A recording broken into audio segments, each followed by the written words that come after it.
Hello, welcome back to the Wire Podcast. I am your host, Ryan McCrary. It's been a minute since I've recorded a podcast episode, but I am back, and I've got a lot to talk about because there has been a lot happening in sports this week.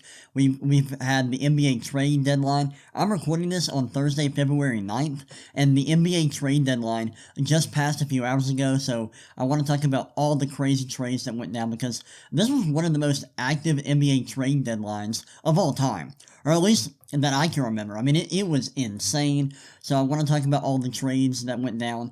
I also want to talk about LeBron James breaking Kareem Abdul-Jabbar's all-time scoring record.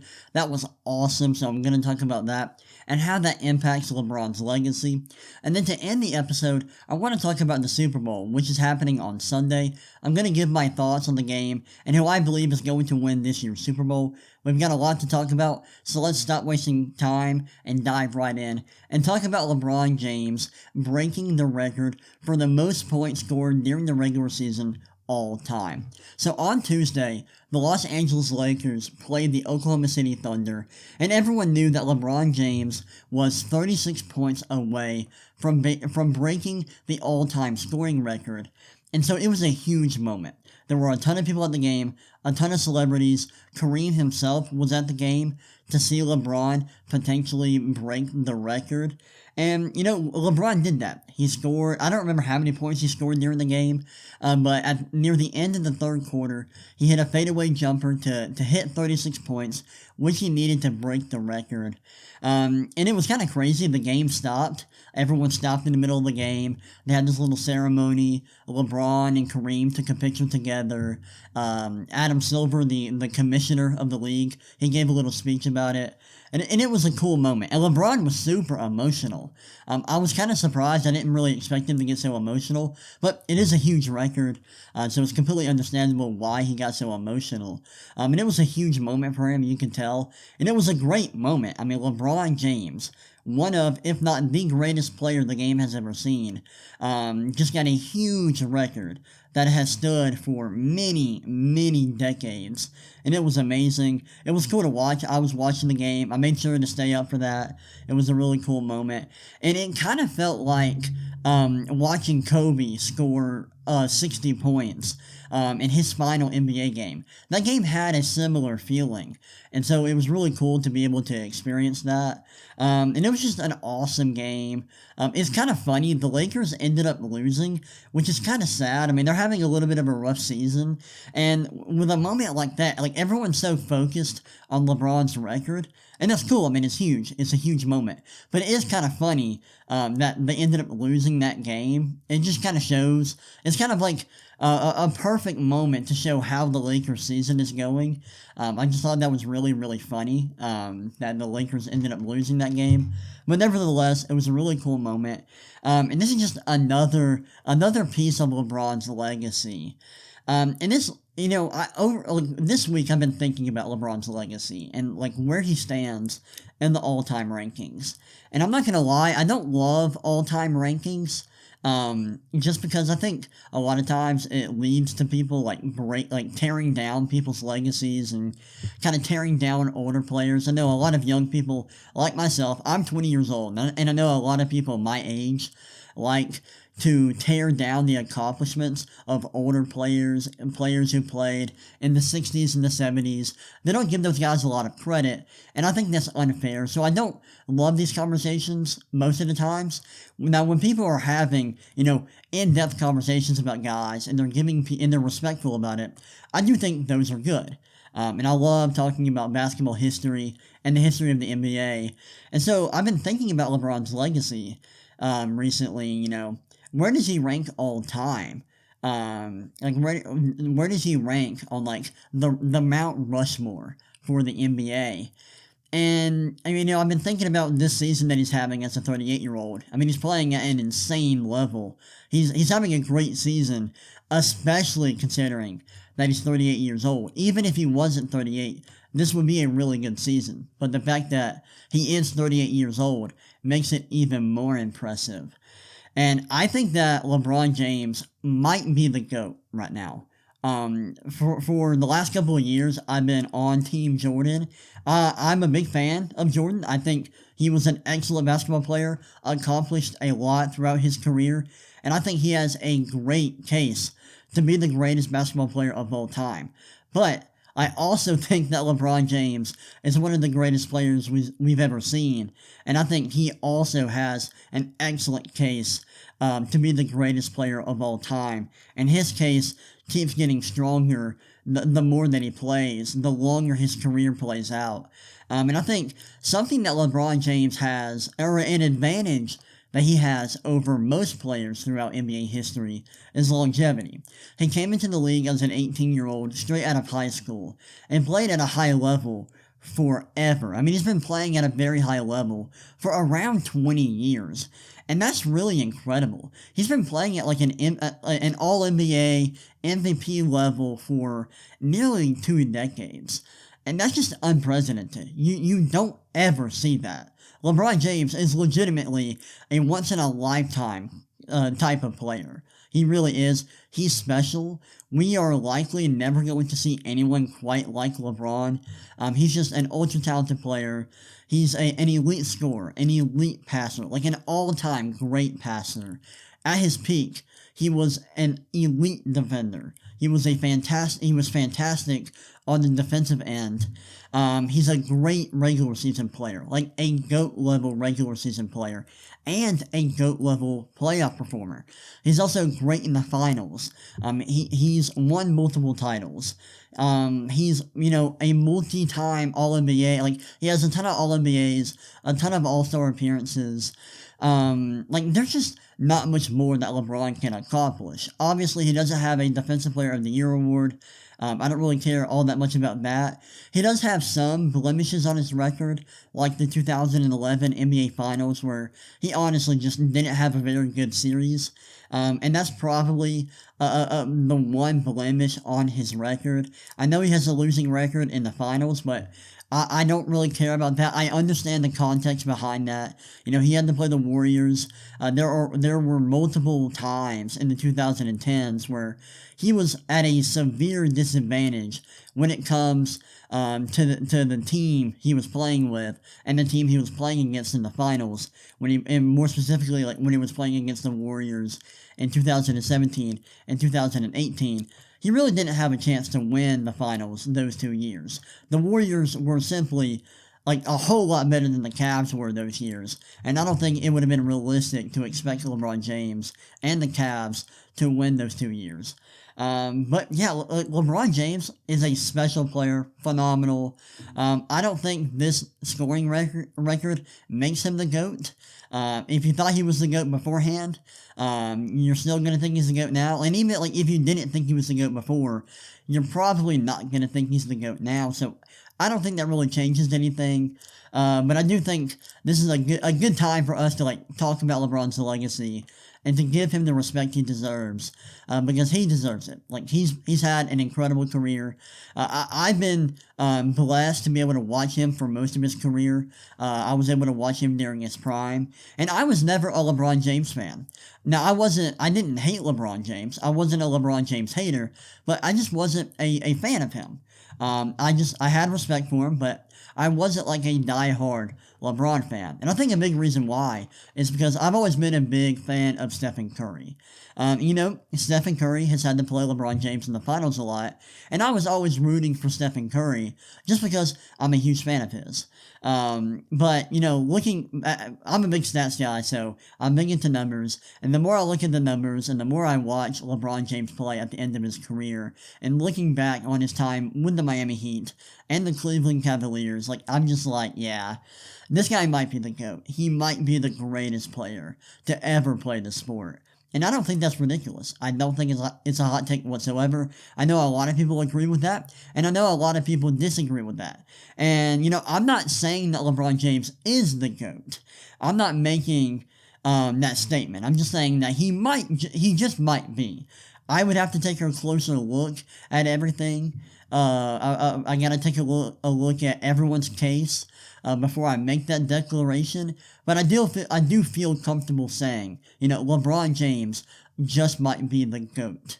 He just might be the best basketball player of all time. In a few years, he's gonna retire, and we're never gonna see him play again. And I will feel very blessed knowing I get to watch potentially the GOAT play throughout during my lifetime. So yeah, shout out to LeBron. He's a fantastic player, and I feel honored to be able to have watched his career play out. All right. Now let's move on to the NBA trade deadline. Let me get a drink first because my throat's drying up a little bit. Let's go ahead and talk about the trade deadline. I said this at the beginning of this podcast. This was one of the craziest trade deadlines of all time. There were so many deals. There were so many huge deals. There's a few that I want to get into early on. But yeah, this was a wild trade deadline. I think there were only a few teams who didn't make any trades at all, and that was the Chicago Bulls, the Cleveland Cavaliers, and maybe the Miami Heat. I know for sure that the Cavs and the Bulls didn't make any trades, and I think the Heat didn't either, but I could be wrong about the Heat. So there a lot of teams were active. And the first trade I want to talk about is the first major trade that went down, and that was the Brooklyn Nets trading Kyrie Irving. So about a week ago, Kyrie Irving requested a trade, and he wanted the trade to go down before the deadline. And this was crazy. This was out of the blue. I did not expect this whatsoever. I remember getting the notification and being shocked. Like, wow. I did not expect Kyrie Irving to request a trade because the Brooklyn Nets were playing really, really well. They were on fire. They were at the top of the Eastern Conference. This was like one of the best years they've had in recent memory. And like they were playing well without Kevin Durant in the lineup because he was dealing with injury. And they were just having a fantastic year. And all of a sudden, Kyrie's requesting a trade. Now, I'm not surprised that Kyrie, of all people, is requesting a trade. That's not surprising. It's just the timing of it. The timing of it was really weird and out of the blue. But the Nets fulfilled his request, ended up trading him to the Dallas Mavericks, and here are the details of that trade. So the Nets received Spencer Dinwiddie, Dorian Finney-Smith, a 2029 first-round pick, a 2027 second-round pick, and a 2029 second-round pick. And the Mavericks received Kyrie Irving and Markieff Morris. This was a huge trade for the Mavericks. They get a second all-star level guard. And now they have two really strong creators in Luka Doncic and Kyrie Irving. And now they have a roster that kind of resembles what the Cavs had in 2017, or in 2016-2017 with LeBron and Kyrie and a bunch of solid role players. I think their roster is quite similar to that. So I think this trade makes the Mavs really, really good. I think this makes them really dangerous as a playoff team. I think this makes them a serious contender. And part of that is because I am really high on Luka Doncic. I think Luka is like the modern day LeBron James, or like I guess the new age LeBron, the second coming of LeBron James in a way. Like I think he's on that kind of career path. He's just a monster. Like it's ridiculous how good he is for a 23-year-old. He's a stud. He's playing at a very high level, and I think he's playing at a level where now that he has Kyrie Irving, that team can go really deep in the playoffs. I mean, just last year, the Mavs made it to the Western Conference Finals, and now they've added probably a top 20 player in Kyrie Irving, someone who can kind of take some of the ball handling duties away from Luka Doncic, can kind of take on some of that offensive load that Luka has to carry, and he can do it at a very high level. I think that pairing is going to be awesome. We haven't seen them play together yet. We did see Kyrie Irving's debut last night, and he played really well. The Mavericks ended up beating the Clippers.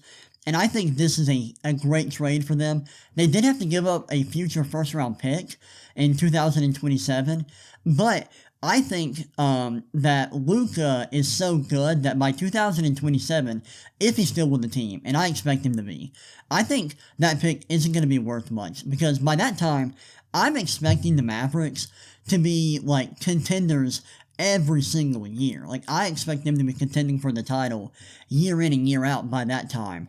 That's how good I think Luka is. So I think this is an excellent trade for the Mavericks. It is kind of weird that during the offseason they let Jalen Brunson go, who was also a very good creator. And now they're having to trade some key role players to get Kyrie. That is weird, but Kyrie Irving is a monster. Like he is a stud, especially on the offensive end. He's one of the better offensive players in the NBA. He's a very strong scorer, a solid passer. He's a really good ball handler, just a really good shot creator off the dribble. I think he's going to be an awesome addition to this team, and I think his addition to the team takes the Mavericks from a team that is good and can make a deep play and can make a run in the playoffs because of Luka to a team that is really, really, really good and should make a deep playoff run and can potentially make a run for the title. That's how good I think the pairing of Kyrie Irving and Luka Doncic can be. Now for the Nets, this is a very interesting deal for them. They got Dorian Finney-Smith, Spencer Dinwiddie, a first-round pick, and 2 second-round picks. This was a very win-now trade compared to the other offers they received. I know they were also offered Russell Westbrook and I think 2 first-round picks from the Lakers. And then they were offered, what was the other offer? Oh gosh. Oh my goodness. Yeah, they were offered they were given an offer from the Suns, which was Chris Paul. Oh, what was it? Was it Chris Paul, Cam Johnson, and a pick? Was that it? It may not have been that. It may have been like Chris Paul, Jay Crowder, and a pick. I know it was Chris Paul, another player, and a first round pick. So I thought they took the worst deal. I thought that if the Nets were going to make this trade, that they were going to be done as contenders, and that they may end up trading Kevin Durant. Now, we know that they did end up trading Durant, but at the time we didn't know that. So at the time I was thinking, okay, they're not going to be contenders anymore. They may decide to tear it all down. And if they were going to do that, if they had that idea in mind, they should have taken a deal that would have given them the most draft capital, like the offer that the Lakers were giving them, where the Lakers were willing to give them first round picks in 2027 and 2029. And I think those picks are going to be extremely valuable because by that point, I think LeBron is no longer going to be with the Lakers. I think Anthony Davis might no longer be in the Lakers. And if those two players are not there, the Lakers are probably going to struggle, and those picks could be really, really good. And I think the Suns' offer was really good too, especially if the Nets wanted to continue to be competitive right now, because you replace Kyrie with Chris Paul, who is still playing really well. Chris Paul isn't playing like he was when he was getting MVP buzz a few years ago, but he's still playing really well. You also get a pick with that trade package. So I like that deal as well. I just thought that they chose the worst trade offer they were given for Kyrie. So I didn't love this trade for the Nets. It did give them solid pieces with Spencer Dinwiddie and Dorian Finney-Smith. And those guys are good players. But I think they could have gotten more. And I think they were offered a better win-now package, and I thought they were given another package, which would have given them better draft capital down the road. So I didn't love this trade for the Nets, but I really, really like this trade for the Mavericks. Alright, now let's talk about another trade that the Nets made, and that was a move to trade Kevin Durant to the Phoenix Suns. This was a huge trade that went down early this morning, around 1 a.m. I went to bed last night around midnight. I woke up and I saw the notification that Kevin Durant had been traded. This was a bombshell. This is a huge trade. One of the biggest trades we've seen in recent memory.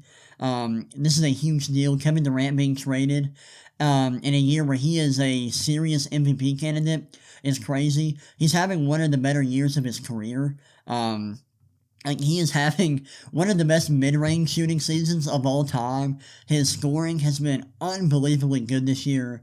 And when healthy, he has been playing at a strong MVP level. And now the Nets are moving on from him. They're going into a full rebuild. So here are the details of the trade.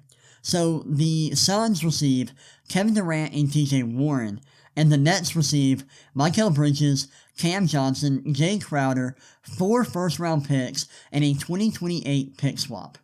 Wow, that is a huge haul for Kevin Durant. The Nets get 2 really good young players in Mikal Bridges and Cam Johnson. Mikal Bridges is kind of a young star in the making. I think Bridges is a stud. Cam Johnson is more of a role player, but he's a stud, and he hasn't played much this year because he's been dealing with an injury, but when he has played, he's played at a very high level. He's been awesome this year, so I like that pickup. Jay Crowder is a nice veteran wing who can shoot. I like that. And then I love the draft capital. 4 first-round picks is a haul of draft capital for the Nets, and then they get that 2028 pick swap. I love this for the Nets. I think it's awesome. A great deal for them, and I love this for the Suns, because the Suns didn't have to part ways with DeAndre Ayton, and so now they get a really strong core of Chris Paul, Devin Booker, Kevin Durant, and DeAndre Ayton. And at full strength, when everyone is healthy on that team, the Suns have a really good roster, one of the best rosters in the NBA, especially when you're looking at the top of that roster, and they should be a really strong contender this year. I do worry about their depth. They don't have a great bench right now after this trade, so I do worry about their depth, and I worry about like their backup and rim protection. So there are some concerns I have about their roster that keep me from being like fully confident that this team is coming out of the West this year. But still, this is a really good team, and after this trade, the Suns are legitimate contenders. I love this trade. Shout out to James Jones for making this deal. This was a awesome trade for them. Alright, now let's talk about some other big trades, like the Lakers. The Lakers have had an excellent trade deadline. They ended up trading Russell Westbrook last night. They traded Russ in a 3-team deal where they received D'Angelo Russell, Malik Beasley, and Jared Vanderbilt. The Minnesota Timberwolves and the Utah Jazz were also involved in this deal. The Timberwolves received Mike Conley, Nickeil Alexander-Walker, a 2024 second-round pick swap, a 2025 second-round pick, and a 2026 second-round pick. And the Utah Jazz received Russell Westbrook, Juan Toscano-Anderson, Damian Jones, and a 2027 first-round pick from the Los Angeles Lakers. I like this trade for the Jazz. It makes them worse so they can lose now, which is good because they don't really need to be winning this year. They need the best possible draft pick they can get, and this gives them a valuable pick in 2027. I like that. They're probably going to buy out Russell Westbrook, so I like that deal for the Jazz. I love this trade for the Lakers. I mean, it gives them a really nice point guard in D'Angelo Russell, who's a good passer, a good shooter, is actually like a pretty underrated defender, or an underrated team defender. It also gives them a really good shooting wing in Malik Beasley, and then it gives them a versatile defender in Jared Vanderbilt. This was an excellent trade for the Los Angeles Lakers, and I'm really surprised that Rob Pelinka was able to pull this off. That is an amazing haul for the Lakers. I know those guys are more role players than stars, but the Lakers need that, and they need guys who can space the floor, who are better fits around LeBron James and Anthony Davis than Russell Westbrook was. So I really like this trade a lot for the Lakers. Now for the Timberwolves, I hate this trade. I mean, I think it just makes them worse. I don't really like this trade whatsoever for them. Mike Conley is still a quality player. Nickeil Alexander-Walker is having a solid year. But I really like D'Angelo Russell. And I feel like this trade just makes them worse for no good reason, really.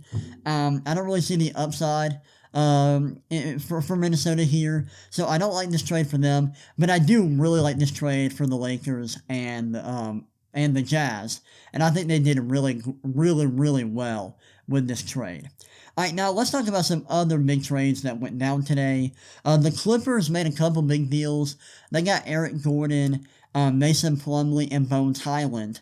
That Bones Highland trade the Clippers made was insane. They traded just 2 second-round picks for him, which was awesome.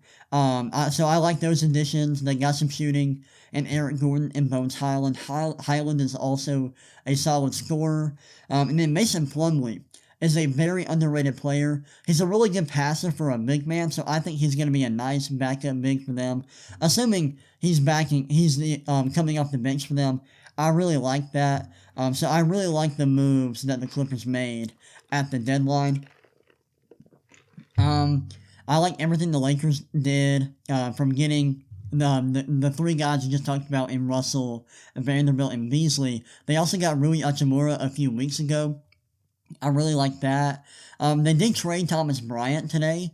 Apparently Thomas Bryant was not happy with his playing time, so they ended up trading him. But they traded Patrick Beverley to the Magic for Mo Bamba, giving them a really solid backup five. I really like that move. I'm a big fan of Mo Bamba. I think he's been really solid this year, so I like that pickup. Let's see, were there any other teams that made big deals? The Raptors weren't sellers at the deadline. There's been a lot of talk about them potentially blowing up their roster, maybe trading OG Anunoby, and they decided not to do that. Instead, they traded for Jakob Poeltl, a big man from the San Antonio Spurs. I really like that move for them. Poeltl was super underrated. He had an excellent season last year. So he's a nice player, solid rim protector, a very underrated, impactful player. So I like the fact that the Raptors didn't blow up their roster and instead decided to make a really sneaky upgrade, getting Poeltl. Let's see, were there any other big moves I can think of? Let's look at Woj's Twitter real quick. And I'll think of some other big trades. I'm a Hawks fan, so I'll talk about the trade the Hawks made. The Hawks were involved in a 3-team trade involving the Warriors, the Pistons, and then, of course, the Hawks. The Warriors got 5 second-round picks. The Hawks got Saddiq Bey, and the Pistons got James Wiseman. A very weird trade. And the Warriors were able to save a lot of money trading James Wiseman. They got a lot of draft capital, and the Hawks were able to get a wing who can shoot. Now, Saddiq Bey is having a bit of a down year this year, but he's a talented young player. He's got 2 more years left on his contract. What we traded to get him was kind of ridiculous. Like, we did overpay to get him, but I do like Bey's skill set, and I think he'll fit really well with our roster, so I like it, but I will admit it wasn't overpay, but I do like that trade for the Warriors. I will say the fact that they traded James Wiseman, who they picked with the number 2 overall pick a few years ago, the fact that they're trading him for like 5 second-round picks a few years later is kind of sad, but, that's that. Let's see, any other big trades? The Warriors also traded for Gary Payton II, which is funny because they let him go in the offseason, and now they're trading 5 second-round picks to get him back. That was pretty funny. Let's see, anything else? Let's see. I know that Bulls fans were really pissed that the team didn't make any moves at the trade deadline. I'm sorry, the Bulls are having a really rough year. And the fact that they weren't active at the deadline, selling their players, trading Zach LaVine, trying to move on from DeMar DeRozan, kind of sucks. But yeah, I don't know what to tell you, Bulls fans. I'm sorry. Your team is in a really rough spot, and your front office isn't making smart decisions. I'm sorry. Let's see. Did anybody else make any big moves? I'm trying to think of some big trades that went down. The Bucks ended up trading for Jay Crowder after the Nets got him. They traded 5 second-round picks for Jay Crowder. That's a nice addition. A little bit of an overpay, but the Bucks are trying to win a title. I think that helps them. That gives them more depth at the wing position. So I like that a lot for them. I think he'll be a great fit in Milwaukee. I love that. The Trailblazers. I wanted to talk about them a little bit. They made some really weird moves, trading Josh Hart and Gary Payton II, and in return getting Matisse Thybulle and oh my gosh, I'm forgetting his name. Cam Reddish from the Knicks. Really weird trades. I feel like they got worse at the trade deadline. Just really, really weird decisions being made by that front office. I'm not quite sure what they're doing. And if I were Damian Lillard, I would probably be seeking a trade right now. Because I'm not quite sure what the Trailblazers are doing. Another trade I wanted to mention was the Nuggets getting Thomas Bryant. Earlier, I mentioned that the Lakers traded Thomas Bryant. They traded Thomas Bryant to the Nuggets, and the Nuggets needed a backup five really badly. They get one in Thomas Bryant.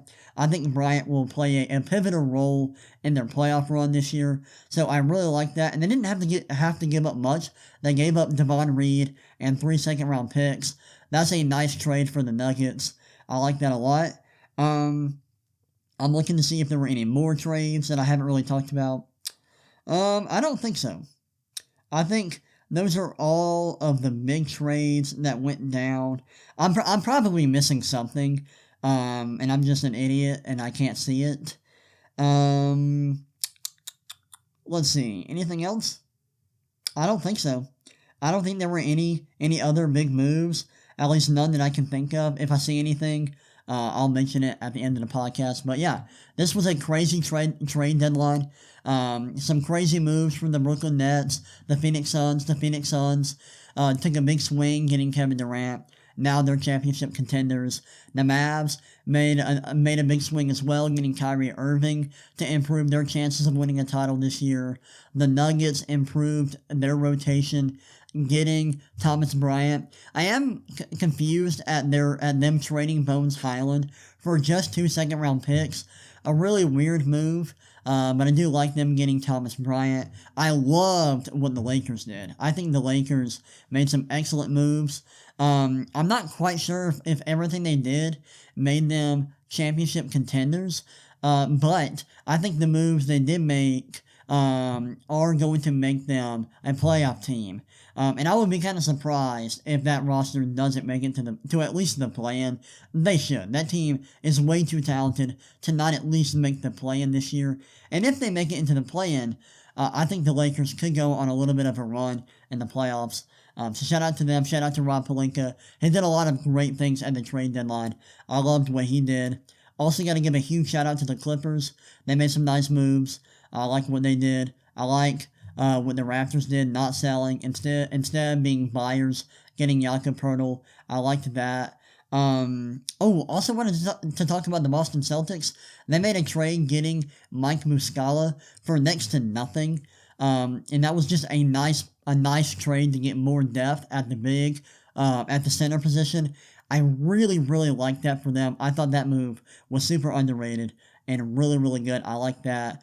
So them, along with the Milwaukee Bucks, both of those teams did great. Did really well to make these underrated moves to improve their chances of winning in the playoffs. So shout out to them. But yeah, that's all I really have to say about the trade deadline. It was a crazy deadline. It was a lot of fun. As a Hawks fan, I'm upset we didn't trade John Collins. But I guess Collins is never gonna get traded. He's been on the trade block for like 3 years now, and it's still not being traded. It's really, really funny. It's become like a meme at this point. But we'll see what happens with him. But yeah, loved the trade deadline this year. It was a whole lot of fun. But yeah, alright, now let's close out the podcast by talking about the Super Bowl. This year we got Chiefs versus the Eagles. This is a great matchup. It's going to be a lot of fun. I really like it. I want to start off by talking about the Philadelphia Eagles, who are probably the best team in the NFL for this season. They got a great offense. Jalen Hurts played at an MVP level this year. He was awesome. He was really good as a passer and a runner this year. And he benefited a lot from the moves that the Eagles made in the offseason, bringing in A.J. Brown. And so I think the addition of A.J. Brown made that offense elite this year. So A.J. Brown's been playing at a high level this year. He's been arguably a top 5 receiver in football this season. He's been awesome. Devontae Smith has been really good as well as their number 2 receiver. He has looked like a star at times. And then the Eagles' offensive line has been kicking butt. Their offensive line is insane. It's one of the best, if not the best unit in the NFL. They've been kicking butt all year long. They've been awesome. They played a pivotal part in the Eagles' offense being as good as it's been. So I think the Eagles, the Eagles have so much talent offensively. Their run game is really, really good. Partially because of Jalen Hurts, partially because their offensive line is so dominant. And then defensively, they have one of the best defenses in the NFL. Their front seven's awesome. Hassan Reddick is really, really special. He's been playing really well the last couple of years. He played so well against the 49ers last week, and I expect him to play well again in the Super Bowl.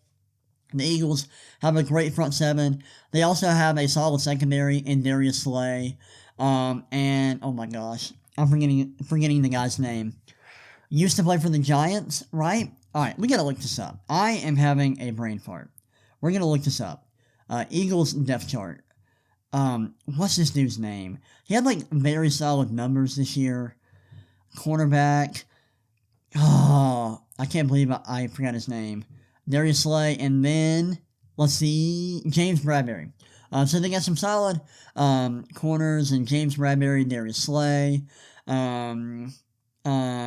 got good linebackers, good edge rushers, a great defensive line with Brandon Graham, Fletcher Cox, Javon Hargrave, and Josh Sweat. And the Eagles just have a super solid roster all around. Their defense is great. Their offensive line's awesome. Their run game is elite. Jalen Hurts is awesome. The one thing that worries me about the Eagles in this game is the fact that they didn't look very good against the 49ers. I know they won by 24 points, but that was one of the worst or one of the least impressive 20-point wins I've ever seen in my life. They were not very good. They averaged under 4 yards per play in that game. They were not very impressive offensively, and that worries me because when you're playing a team like the Chiefs, who have a quarterback like Mahomes, who is, honestly, probably the best quarterback the game has ever seen, when you're playing a team like that, you can't struggle offensively. You're going to have to match the Chiefs and match what the Chiefs are doing offensively. So that worries me a little bit, but the Eagles are so good offensively and defensively that I think they'll be fine in this game. And that leads to the Chiefs. Let's break down their roster. The Chiefs honestly have the worst roster that they've had in a while. I think they got a lot worse over the offseason. On paper, I will say that, on paper. I will clarify that. But they've been playing really well this year, especially offensively. Their offense has not taken a step back despite the fact that they traded Tyreek Hill in the offseason, which is freaking ridiculous. The fact that they traded one of, if not the best receiver in football and didn't get worse is wild. That's crazy. That just shows how good Patrick Mahomes is. Mahomes has been playing at a super high level in the playoffs. He's going to walk away with the MVP this year. He's been awesome. But on paper, this offense doesn't look great, but they've been performing at a very high level. They've changed their play style a bit. They're not taking as many deep shots. They're playing more conservatively, but their efficiency has stayed at where it's been. They're playing very efficient football. Mahomes has been ultra efficient this year. They're throwing more short and medium passes rather than taking a lot of deep shots. They've been more conservative because they understand that they don't have a guy like Tyreek Hill who can consistently take the top off of the defense. But they've still found a way to be explosive and efficient offensively.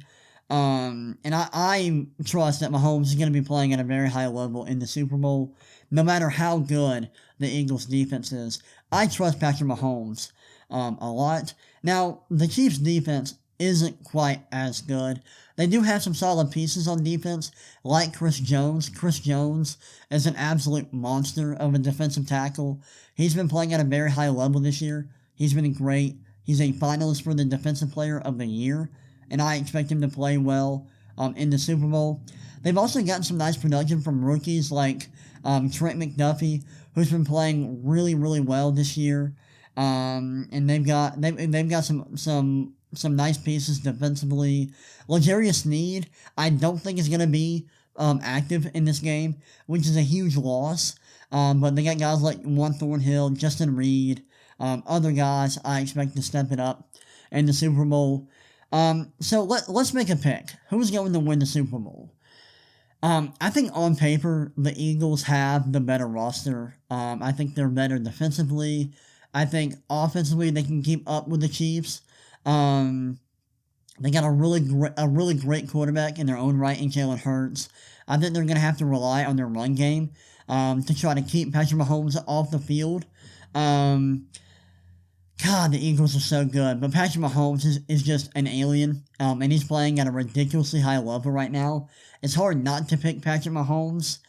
On paper, the Eagles have the better roster, but I don't quite have enough faith in Jalen Hurts and their offense to not pick Patrick Mahomes and the Chiefs. So I'm going to roll with the Chiefs. I think the Chiefs have a better coaching staff. They have the better quarterback. I think the Chiefs are just playing at such a high level offensively that I trust them to get it done in the Super Bowl. I think the Eagles can easily win this game, and they are probably the smarter pick. I'm going to just admit that. But I'm rolling with Patrick Mahomes. I trust him a lot. I trust Andy Reid. I trust that coaching staff. This could end up being kind of like the Bucs-Chiefs Super Bowl from a few years ago. It could end up being that kind of game. But I don't think the Eagles are quite as good as that Bucs team was offensively. And I think the Chiefs are just playing at a ridiculous level offensively. So I'm rolling with the Chiefs. I'm rolling with Patrick Mahomes. I think they're going to get it done, and I think Mahomes is going to win his second Super Bowl. That's my pick. Let's go. That's pretty much all I have for today's episode. I hope y'all enjoyed it. If you want to follow me on social media, you can follow me on Instagram and Twitter at the Ryan McCrary. That's the RyanMCCRary. You can check out more content from me at my website. That's thewiresports.com. And then you can check me out on YouTube and TikTok. And you can listen to this podcast on Apple Podcast and Spotify. I would really appreciate that. But yeah, hope y'all enjoyed, and I will see y'all next time. Peace.